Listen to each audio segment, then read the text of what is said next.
아멘. 귀한 찬양 감사드립니다. 영원토록 주님만 의지하는 가운데 주님으로부터 주시는 놀라운 복 받으시길 주님의 이름으로 축원드립니다.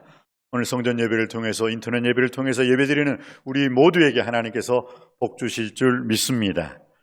오늘 저번 주에 이어서 저번 주는 목자들의 성탄이었습니다.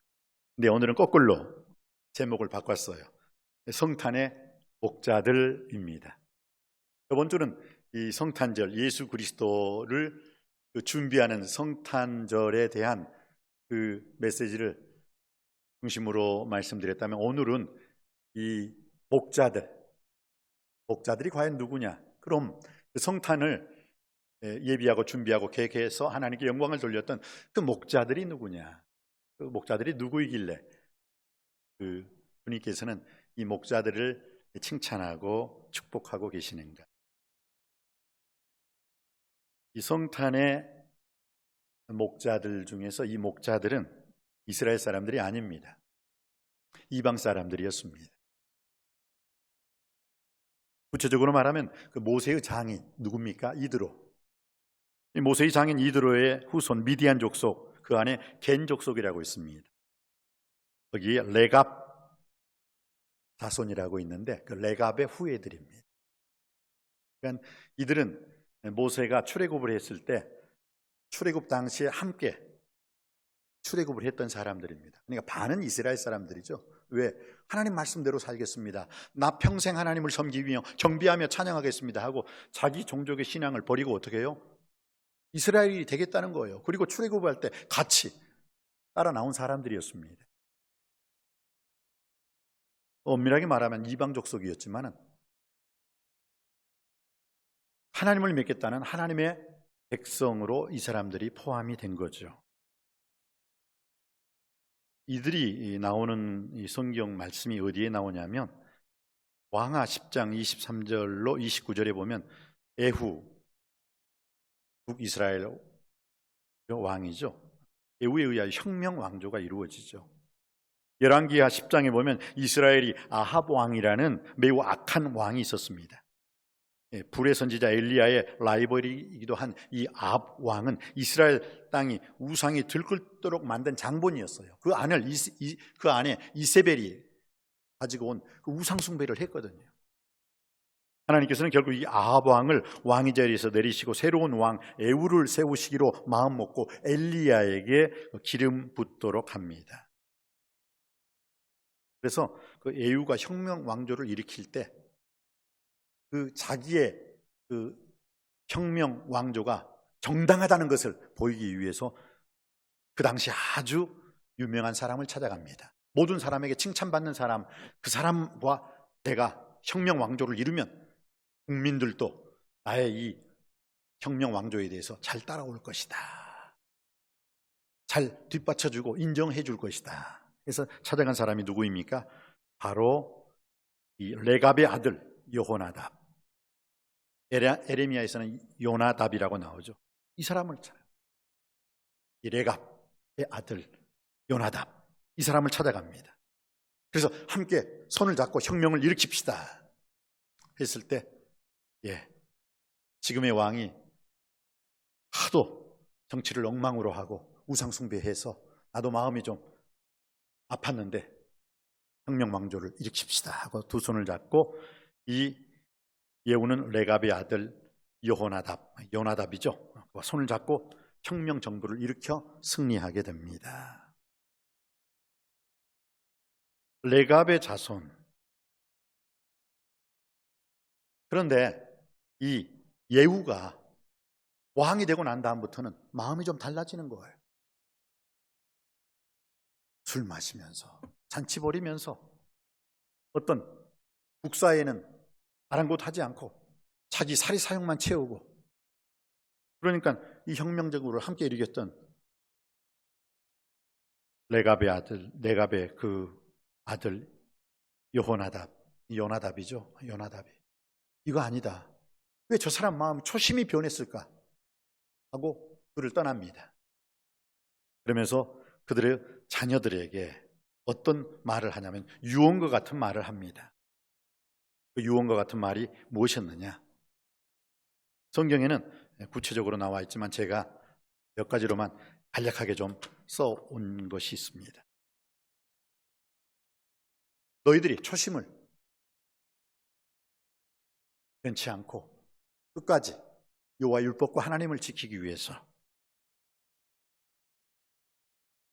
집을 짓지 말아라.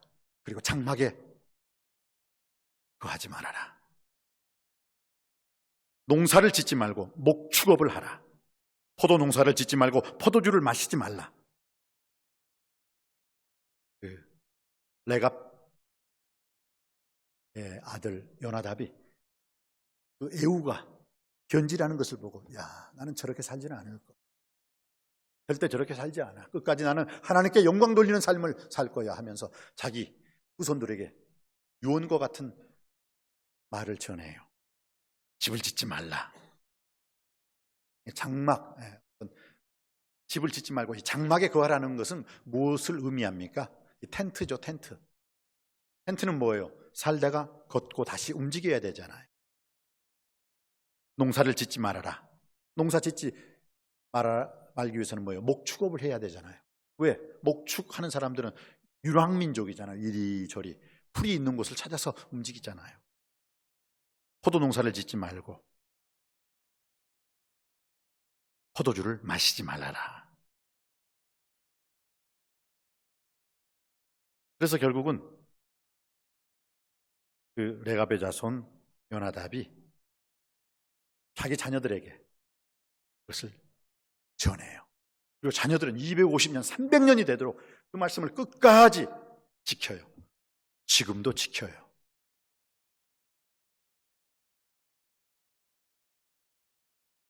레갑의 자손들은 모세의 장인 이드로 그 후손들로서 그 하나님 말씀을 끝까지 지켰습니다. 그래서 에레미야 35장 19절에 보면요, 그러므로 만군의 여호와 이스라엘의 하나님께서 이와 같이 말씀하시느니라. 레갑의 아들 요나답에게 내 앞에서 설 사람이 영원히 끊어지지 아니하리라 하시니라. 하나님이 축복을 하세요. 레갑의 아들 요나답에게서 내 앞에 설 사람이 영원히 너의 인생뿐만 아니라 너희 자녀 손손 영원히 끊어지지 않게 하리라. 할렐루야. 참 이런 축복을 여러분들도 받을 수 있게 되길 주님의 이름으로 축복합니다.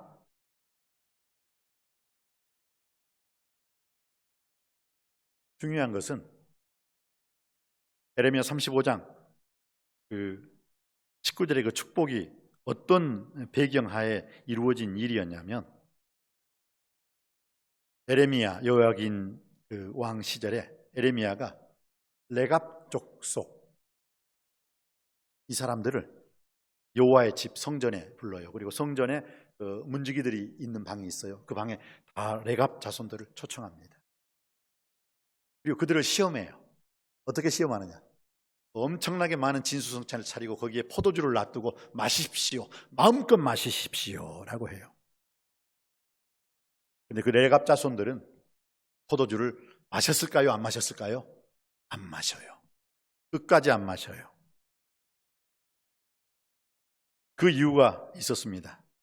레갑의 아들 요나답이라는 사람이 그의 자손들에게 영원히 포도주를 마시지 말라, 집도 짓지 말라, 파종도 하지 말라, 포도원을 소유하지도 말라, 평생 동안 장막 텐트 생활을 하라고 했기 때문입니다.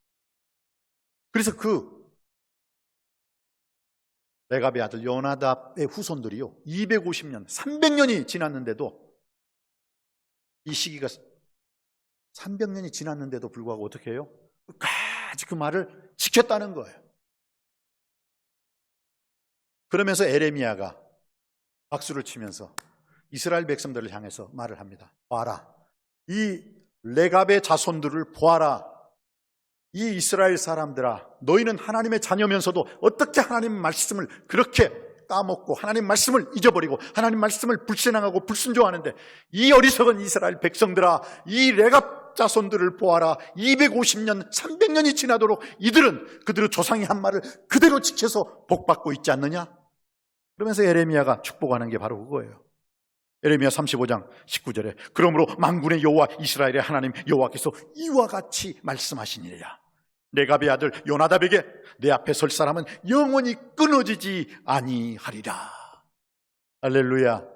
영원히 끊어지지 아니하리라. 이스라엘 사람들은 어떻게 됐습니까?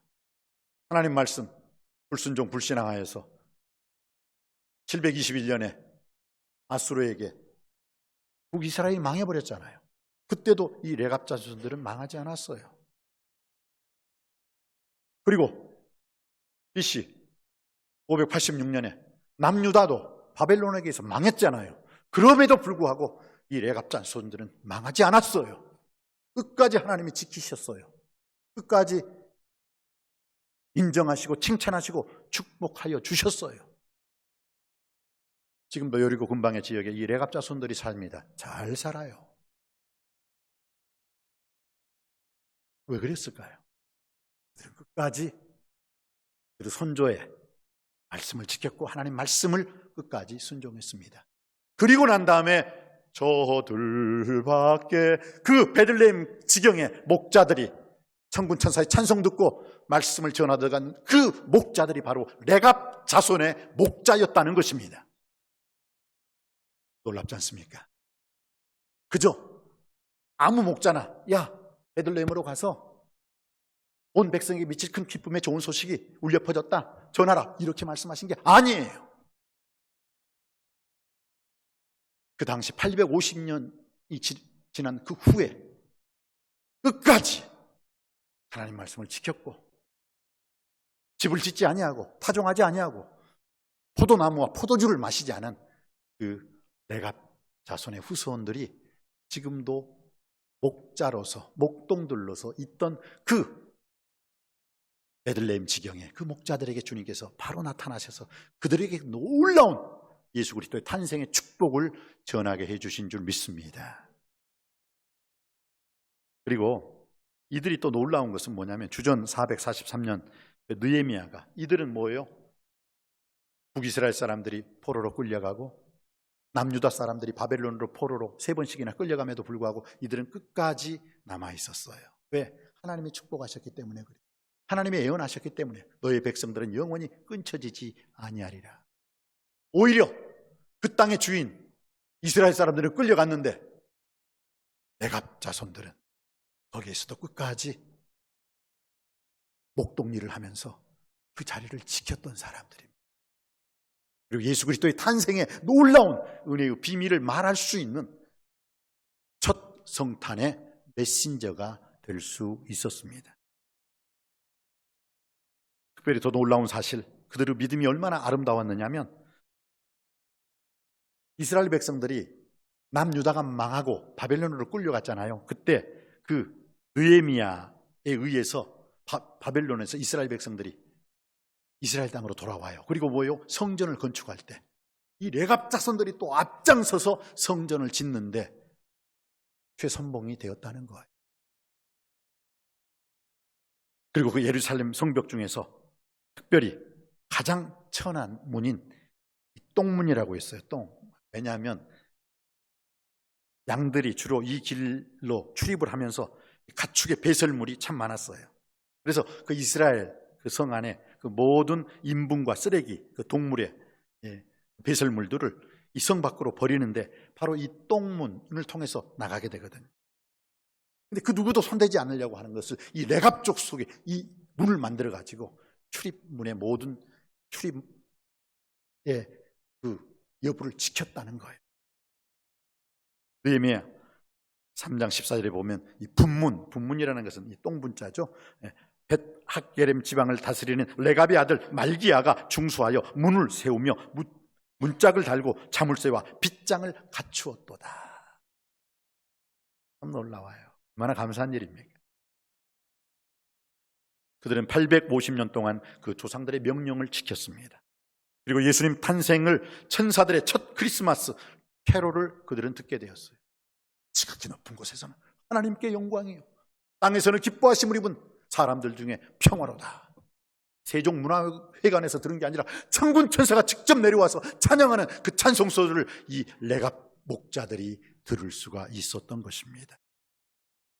바로 그 레갑 자손들이 예수님 탄생 때 지금의 라헬, 라못, 베타게림의 목동으로 살고 있으면서 예수님을 바라보며 신앙생활을 했다는 것이고, 조상적부터 말씀을 순종, 그 험한 생활을 했기에 하나님은 그들에게 예수 그리스도의 탄생의 제일 기쁜 소식을 전해준 줄 믿습니다.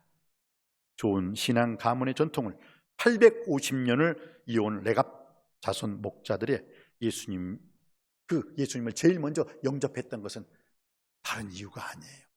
그냥 허투루 대충 건성으로 일어났던 일이 아니라는 것입니다. 재림 예수님을 제일 먼저 만날 사람이 누구일까요? 초림 예수님을 제일 먼저 만난 사람도 멀리서는 동방박사 이방인들이었어요. 그리고 가까이서는 레갑 자손인 이방인들이었어요. 그러면 다시 오실 예수 그리스도를 누가 맞이할 수 있을까요? 우리 대한민국도 이방인입니다. 그러나 오히려 우리가 놀라운 은혜에 동참할 수 있게 되길 바랍니다. 성탄절은 아기 예수님의 탄생을 축하하며 주님의 말씀을 따라 사는 법을 배우며 사는 날입니다. 레갑 자손들은 아무것도 가진 것이 없었지만 예수님을 기다리고 예수님을 대망함으로 말미암아 예수님 안에서 그 모든 것을 다 가질 수 있게 되었고, 오직 주님의 말씀으로만 만족한 삶을 배우며 살아갔습니다. 이번 성탄절이 우리 모두에게도 아름다운 복된 말씀 안에 순종하는 성탄절이 되시기를 주님의 이름으로 축복합니다. 기도하시겠습니다. 아버지 하나님, 주님께서는 끊임없는 말씀을 통하여 우리에게 순종을 요구하심을 봅니다. 그리고 순종을 통하여 궁극적으로 우리들에게 축복을 내려주시는 주님임을 믿습니다. 우리는 순종의 사람으로 변화시켜 주시옵시고 하나님 말씀을 끝까지 지키는 자가 되게 하여 주시옵소서. 레갑의 자손들처럼 거룩함과 순전한 믿음을 바탕으로 순종하는 자들이 되게 하여 주셔서 영원한 주님의 동행을 약속받던 주님의 자녀들이 되게 하시고 이 시대의 레갑 목자가 되게 하여 주옵소서. 예수 그리스도 이름으로 간절히 기도하옵나이다. 아멘.